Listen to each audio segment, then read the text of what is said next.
ഹരിയാനയിൽ പ്രിൻസിപ്പലിനെ വിദ്യാർത്ഥികൾ കുത്തിക്കൊലപ്പെടുത്തി. മുടിവെട്ടാൻ പറഞ്ഞതിന്റെ വൈരാഗ്യത്തിലാണ് കൊലപാതകം. സംഭവത്തിൽ 12ാം ക്ലാസ് വിദ്യാർത്ഥികളായ 2 പേരെ പോലീസ് അറസ്റ്റ് ചെയ്തു. അബ്ദുൾ റഷീദ് ചേരുന്നു. റഷീദ്, വിശദാംശങ്ങൾ.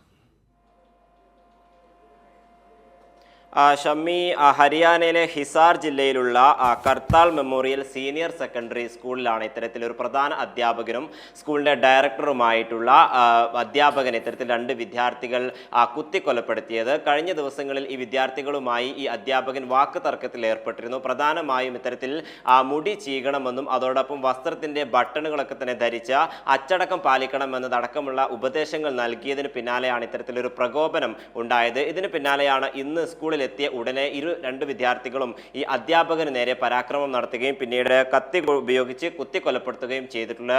നേരത്തെ ഈ വിദ്യാർത്ഥികൾ ഒളിവിൽ പോവുകയും പിന്നീട് അവരെ അറസ്റ്റ് ചെയ്യുകയും ചെയ്തിട്ടുണ്ട്. ഈ കഴിഞ്ഞ ദിവസങ്ങളിലൊക്കെ തന്നെയും ഈ 2 വിദ്യാർത്ഥികളുമായി പ്രധാന അധ്യാപകൻ ഇത്തരത്തിൽ വാക്കുതർക്കം ഏർപ്പെട്ടതാണ് ഇത്തരത്തിലൊരു കൊലപാതകത്തിലേക്ക് നയിച്ചതെന്നുള്ള കാര്യമാണ് ഇപ്പോൾ പോലീസും വ്യക്തമാക്കുന്നത്. എന്തായാലും പ്രായപൂർത്തിയാകാത്ത 2 വിദ്യാർത്ഥികളാണ് ഇപ്പോൾ അറസ്റ്റ് ചെയ്തിരിക്കുന്നത്. ഇവർക്കുമായി കൂടുതൽ അന്വേഷണത്തിന്റെ ഭാഗമായി നടപടികളൊക്കെ തന്നെയും പോലീസ് ആരംഭിക്കുകയും ചെയ്തിട്ടുണ്ട്. ഷമ്മി, റഷീദാണ് വിവരങ്ങൾ നൽകിയത്.